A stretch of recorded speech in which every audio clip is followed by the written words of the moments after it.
Good morning, or depending when you're watching this, good afternoon, good evening, or good night. My name's Ross, and I was always told how to voice the radio, so today we are looking at another one of these new cards from Fairy Rise. We're looking at Cofagrigus, a Pokemon which very often has very weird cards.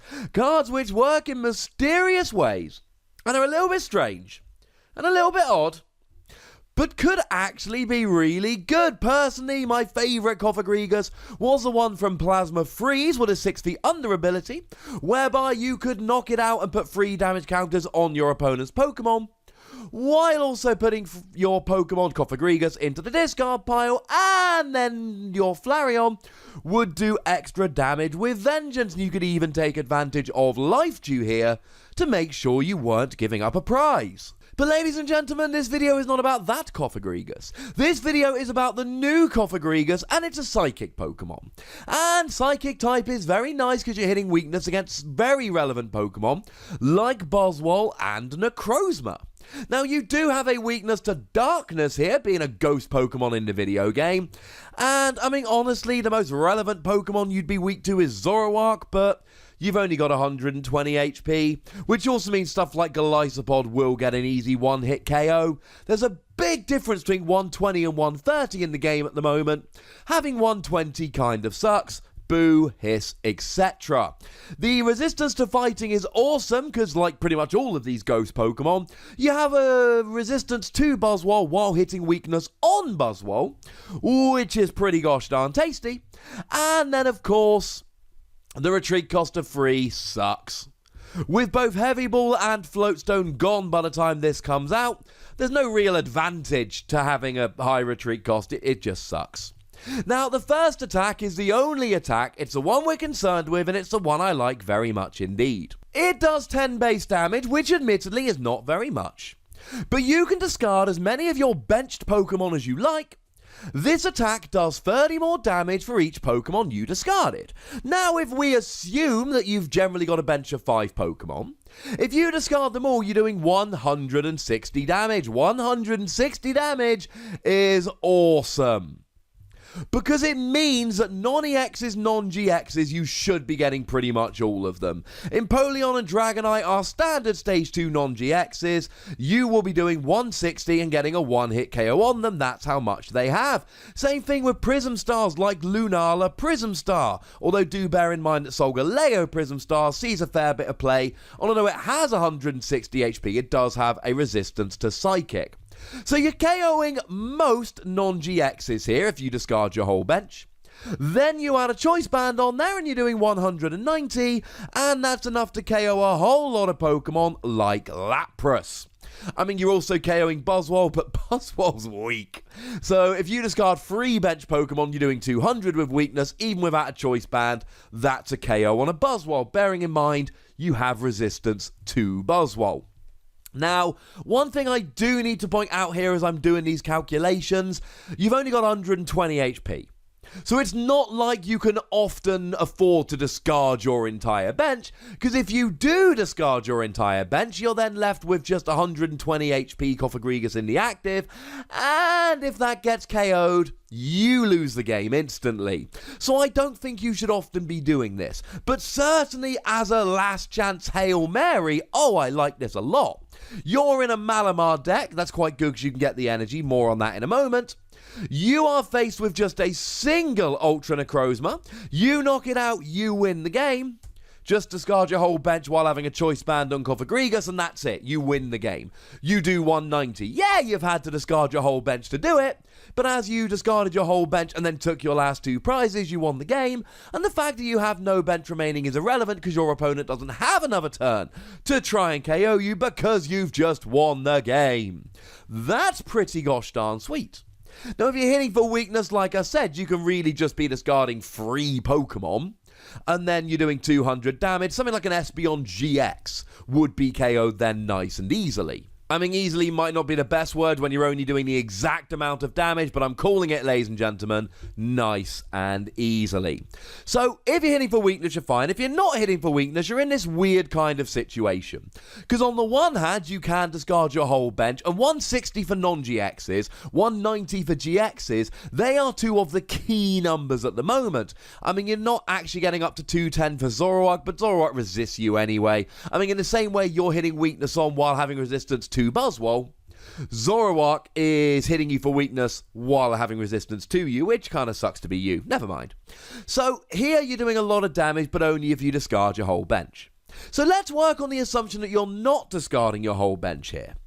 You've still got a lot of good options in terms of what you want to discard.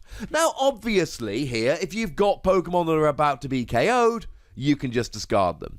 So let's say something like a Tapu Lele is sitting on the bench with 30 HP remaining. You discard it, and then it can't be either KO'd on the bench or Guzman up into the active and KO'd to give your opponent 2 free prizes. But you can actually combine this with Rescue Stretcher here. So you can get rid of your Tapu Lele, then not only is it on the bench ready to give up prizes, but it's also then in your discard. You use Rescue Stretcher to put it back into your deck, and then you can draw into it so that later in the game you can bench it, use that Wonder Tag ability, search out a supporter, and then you are off and rolling in that regard. It's not just healing here. It's using coming into play abilities, which I like very much indeed. And speaking of which, one of the best coming into play abilities, well, it's more of a coming out of the discard abilities. It's the Giratina from this exact same set.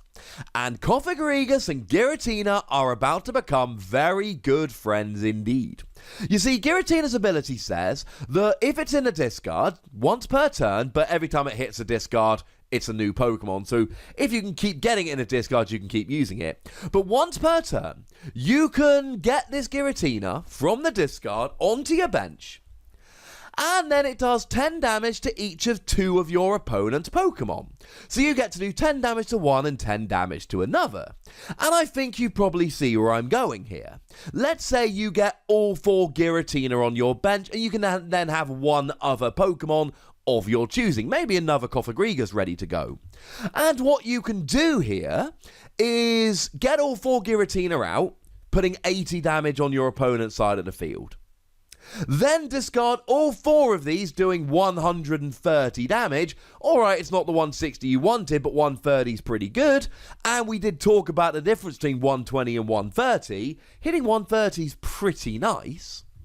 And then, next turn, you bring them all back.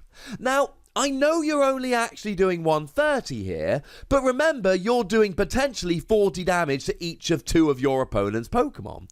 So let's say your opponent's got a Tapu Lele, you can bring out 4 Giratina, do 40 to it, and then you're doing 130 using the attack, which will be enough to KO. Then you add a Choice Band, you're up to 200 damage in total, and a whole bunch of other Pokemon, whether it be Lapras or Sylveon or whatever, are also going down here.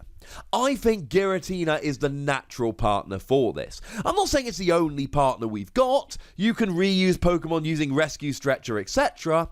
But clearing your bench, I mean, Giratina's amazing. You do extra damage, and then you get to bring it back from the discard next turn, doing the extra damage when you bring it back. Not to mention the fact that this guarantees you will always have 4 Pokemon on the bench to discard, whereas otherwise you discard the Pokemon, but you've got to keep filling up your bench. If you're not using Giratina, or I suppose in Expanded you could use Execute, but I'm a much bigger fan of Giratina with this. If you're not using something like this, it can be a real pain to try and fill your bench every turn.